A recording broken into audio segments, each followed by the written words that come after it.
my populace, bienvenue sur ma chaîne, j'espère que vous allez bien. Aujourd'hui on se retrouve pour une nouvelle vidéo finance, vous l'avez vu dans le titre.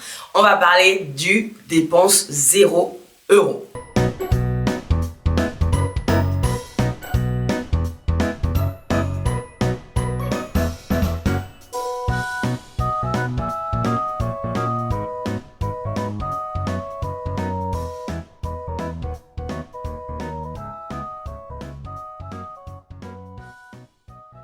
J'ai décidé de revenir avec cette vidéo format pour l'instant que je vais essayer au maximum d'appliquer sur les restes du mois de cette année jusqu'à ce que je puisse terminer mon contrat de CDD. On verra ce que ça va donner, mais je fais le premier mois test sur le mois de mars.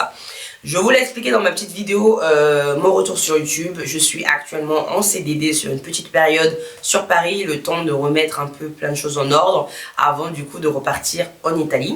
Et sur cette période-là, donc je travaille en 39 heures. Je n'ai pas de dépenses majeures puisque je suis sur cette période-là où je suis à Paris hébergée gratuitement. Donc ce qui fait que je ne paye pas grand chose en termes de charges et je me dis que c'est le moment parfait de mettre en place de réaliser plus vite un projet que j'avais depuis fin 2024 sur ces mois-là, puisque j'ai quand même réussi à négocier un CDD sur un travail avec un salaire assez confortable, avec aucune charge énorme et donc du coup à me faire un maximum d'économies. Donc pour améliorer et encore plus développer ces économies là, pour les accroître, on dit pour les accroître, increase en anglais, pour les accroître du coup je crois. Donc du coup pour développer et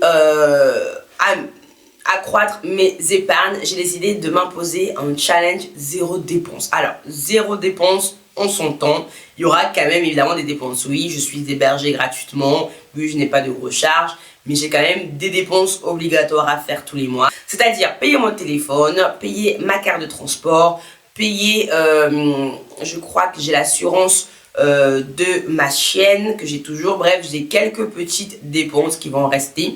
D'ailleurs, petite parenthèse, on reviendra sur le mois d'avril, en fin mars. Je vous ferai le budget du mois d'avril. Ça me manque ces vidéos. Je me suis dit que oui, j'avais pas forcément envie de faire ces budgets-là, puisqu'on n'allait pas être sur une stabilité, et je vous ai parlé de ça dans ma vidéo, la recherche de stabilité dans une instabilité. Mais j'ai quand même plus ou moins une stabilité financière pour quelques temps lors de ma période de CDD. J'ai le début et la fin de ma période de CDD. Donc je me dis sur cette période-là, je peux quand même faire des petites vidéos budget personnel et revenir un peu sur ce format-là. Ça me manque pas mal aussi. Parenthèse fermée, on revient sur la vidéo zéro dépense. Du coup, qu'est-ce que j'ai en tête pour ce challenge-là? Je suis désolée si je bouge souvent comme ça, mais c'est parce que je suis juste assise par terre. Je suis trop dans cette vibe. J'allume ma caméra, je prends un sujet, je m'assois par terre et on discute. Donc, si la vidéo part un petit peu en fouillis, sachez-le, je suis en train de tester cette spontanéité un petit peu sur YouTube, de pas trop préparer. Je trouve que ça me fait du bien et je pense que vous aimez, j'espère en tout cas que c'est le cas. Donc, le challenge zéro dépense, qu'est-ce qu'on va faire? On va limiter au maximum ses dépenses. C'est-à-dire que manger à l'extérieur, non. C'est-à-dire quand je vais travailler, manger à l'extérieur, non. D'accord? Si je mange à l'extérieur, je suis en faute. Je dois trouver une solution de me racheter. On est vraiment sur ça, on est vraiment sur des punitions que je me mettrais si je ne réussis pas quelque chose, punition automatique. Donc aucune dépense lorsque je vais travailler. Lorsque je sors pour aller travailler, je sors, je vais au travail. J'ai préparé mon Tupperware avec mon repas et je rentre à la maison. Aucune dépense quand je vais travailler. Deuxième règle que je me mets, les dépenses occasionnelles où je sors avec des amis, je ne dois pas dépasser un budget que je me suis fixé. Si je vais boire un verre, on ne dépasse pas les 25 €. Si je décide d'aller boire un verre, c'est-à-dire que si on m'invite, viens on va boire un verre, on se pose dans un bar ou je ne sais pas quoi, 25 € maximum, on ne dépasse pas ça. Et le but, quand je dis ne pas dépasser, c'est pas non plus de arriver jusqu'au 25. Si je ne dépasse pas non plus les 25 ou si je n'arrive pas au 25, enfin, si je n'arrive pas au 25, c'est mieux. Je ne dois pas les dépasser, mais si je n'arrive pas au 25, c'est encore mieux. Donc, budget sorti avec mes amis. Pour aller boire un verre, pas plus de 25 €. Pour aller au restaurant, pas plus de 35 euros. Ok, je me mets un peu plus je me mets encore 10 euros de plus. Ouais, 10 euros de plus. Je dis quoi, 25? Ouais, 10 euros de plus. Pourquoi? Parce que je me dis que c'est un restaurant. Ça dépendra du type de restaurant. Donc, j'ai pas non plus envie d'être trop basse et après de rater ça et de me mettre dans l'inconfort. Donc, petit verre, pas plus de 25 euros. Dîner, pas plus de 35 euros. C'est les limites à respecter. Je sais que je ne sors pas régulièrement. Donc, au mois, c'est toujours rentable. Pas de dépenses sur Amazon, ça c'est vraiment le plus dur. Mais en fait, je me suis habituée quand j'étais en Italie à ne pas énormément utiliser Amazon parce que à Rome, je ne sais pas ce qui se passe à Rome, mais Amazon c'est vraiment pas ça. C'est-à-dire le Prime et tout ça, oubliez. Vous pouvez commander sur Amazon, hein, mais ça vous met des 2 semaines pour arriver, vous avez des frais de livraison.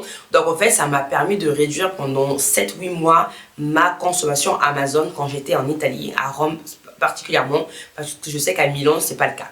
Mais à Rome, vraiment, Amazon, j'ai tellement l'habitude de Paris avec le Prime en 2 jours, 24 heures, 48 heures, que les 2 semaines avec frais de livraison, ça m'a mis un petit chiffre et ça m'a calmé sur Amazon.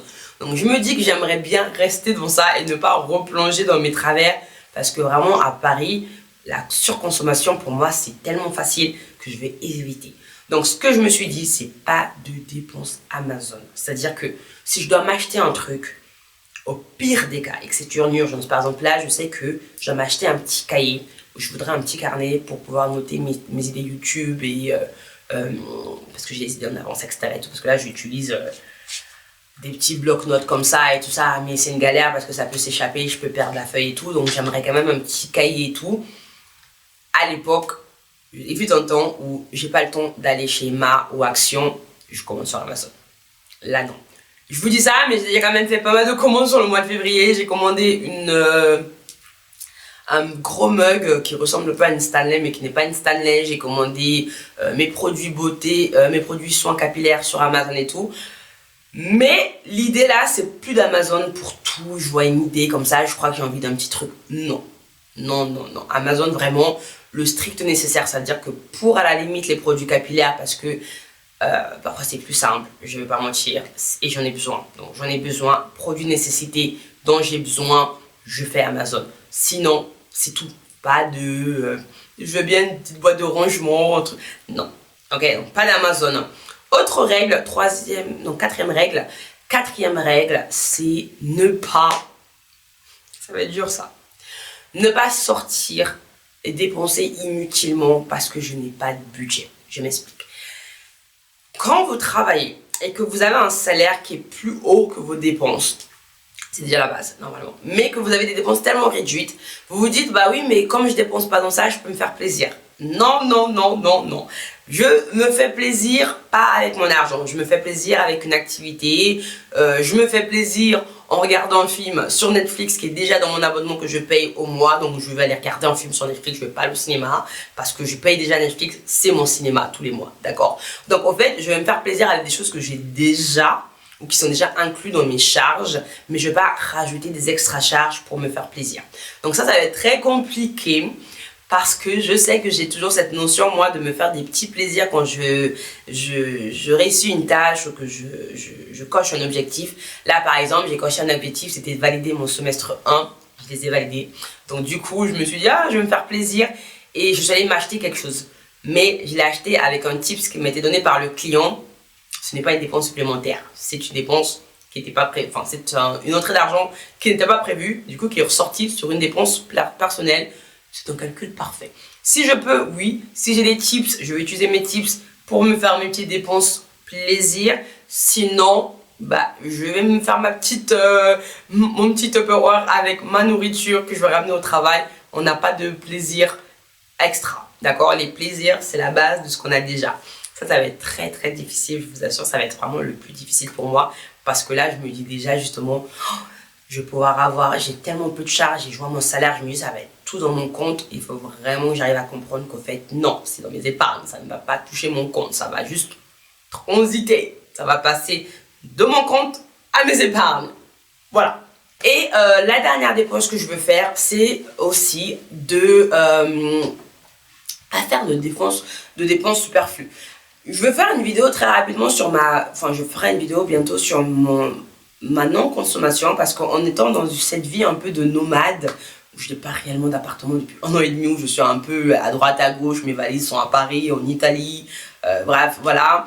J'ai encore même des affaires en Espagne, parce qu'on avait quand même en Espagne et l'appartement en Espagne est encore ouvert, donc j'ai encore des affaires en Espagne, donc des affaires en Espagne, en Italie, en France. Enfin, ma vie n'a aucun sens, mais vous l'avez déjà compris. Mais du coup, ça m'a permis d'avoir beaucoup moins de consommation. Ça m'a permis de limiter ma consommation. J'achète plus de fringues. Vraiment, vous allez le voir déjà dans ces vidéos-là parce que je suis là où je suis là chez ma soeur avec une valise pour 6 mois. Et encore, c'est même pas une grosse valise, c'était vraiment une petite valise. Pour 6 mois, je suis censée être ici avec une valise. Bon, je vais aller faire des changements parce que j'ai mes affaires qui traînent un peu sur Paris. Bref. Mais ce que je veux dire, c'est que vous allez me revoir dans les mêmes habits très régulièrement. Je n'ai rien acheté de nouveau. Depuis très longtemps, j'ai pas fait de solde. Je crois que j'ai pas fait ça depuis 2023 ou fin 2022, 2023, j'ai pas fait de solde. Donc quand j'achète quelque chose, c'est que j'ai besoin. Là, la dernière fois, j'ai acheté une veste pour aller courir parce que il fait tellement froid à Paris, parce que moi je suis habituée à courir à Rome depuis les 8 derniers mois et il fait quand même assez bon là-bas, même l'hiver. Là à Paris il faisait beaucoup trop froid, donc j'ai commandé une veste, mais d'ailleurs, ouais non si je l'ai payé. Donc j'ai commandé cette veste là et je l'ai payée, mais voilà c'était nécessaire, c'était une dépense justifiée. Donc l'idée c'est que je fais vraiment plus d'achats spontanés comme j'avais l'habitude de faire avec des habits, en veux-tu, en voilà, j'avais un dressing, ça ressemblait à un magasin avec des portants, des cintres et tout, on dirait que tu étais dans un rayon et tu regardais, c'est n'importe quoi. J'avais 40 000 paires de chaussures. Là aujourd'hui je porte une paire de baskets noires, une paire de baskets au travail et c'est tout, et ma paire de baskets pour aller faire mon sport. Voilà, je suis dans ça, pas plus, pas moins. On essaye au maximum de limiter ses dépenses.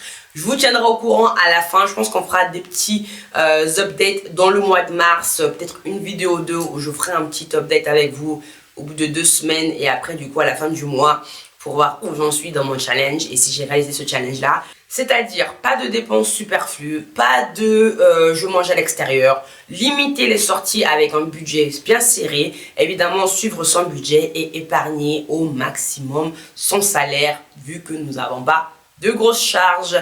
Je pense que c'est toutes les règles que j'aime me fixer pour ce challenge-là. Je sais qu'il y a d'autres personnes qui font avec des règles un peu plus. Moi, j'ai vraiment envie de prendre cette situation et me l'adapter à moi. Je vous conseille toujours de faire ça. Adapter les situations, les conseils que vous écoutez à droite et à gauche à votre situation personnelle. Parce que si vous prenez les conseils de X qui l'adapte à sa situation personnelle et vous essayez de faire la même chose chez vous, alors que vous n'avez pas la même vie, vous n'avez pas les mêmes besoins, vous n'avez pas les mêmes charges, vous n'avez pas les mêmes rentrées d'argent, c'est perdu d'avance. Donc prenez des conseils, adaptez-les-vous à votre situation et faites-en quelque chose de personnel. Donc moi c'est ce que je fais avec ce challenge zéro dépense. C'est pas réellement un challenge zéro dépense en vrai, on va être honnête. Mais pour moi, c'est ce dont j'ai besoin maintenant, au jour d'aujourd'hui. Dans 2 mois, je vais peut-être le restreindre encore plus. On verra, peut-être que dans 2 mois, je le ferai plus. On verra, l'avenir nous le dira. Mais pour l'instant, du 1er mars au 31 mars, on est parti sur le respect de ces règles-là. Et je vous updaterai ça d'ici 2 semaines, quand j'aurai déjà un peu plus de retour dessus.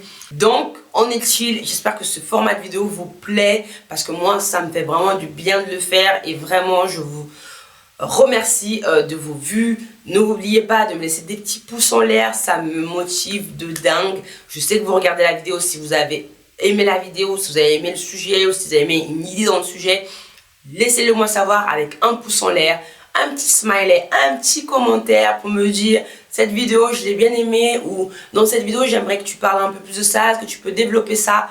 Dites-le moi, c'est un échange ici, petit brand share, ça veut dire je partage, donc je partage avec vous, on est dans un échange, vous me partagez des choses, je vous partage des choses. Donc laissez-moi en commentaire, c'est la seule façon qu'on a d'interagir, vos idées, vos remarques, qu'elles soient positives ou constructives, je les prends toutes. Et puis, vraiment, ça m'aide aussi à référencer la chaîne. Le but, c'est qu'on fasse des vidéos et qu'aussi on développe et on accroît notre chaîne YouTube. J'ai du mal avec ce mot accroître. Bref, voilà, vous l'avez compris. D'ici là, on n'oublie pas non plus de s'abonner, les gars, ok? On s'abonne, c'est important. On y va et on clique sur le bouton s'abonner. Parce que moi, j'en ai besoin, ça me motive et c'est gratuit, ça vous coûte pas grand-chose. Et moi, ça me permet de me dire, ok, les gens sont là, je fais mes vidéos, les gens sont là, je prends le temps de m'organiser pour faire des vidéos, le montage et tout. Vous êtes là, comprenez? Faites-le moi savoir. Donc, on s'abonne, on like et on commente. Moi, je vous retrouve dans une prochaine vidéo. On est régulier en ce moment. Allez, croisons les doigts. Je vous retrouve dans une prochaine vidéo. Je vous dis à très bientôt. Prenez soin de vous. Bye, my populace.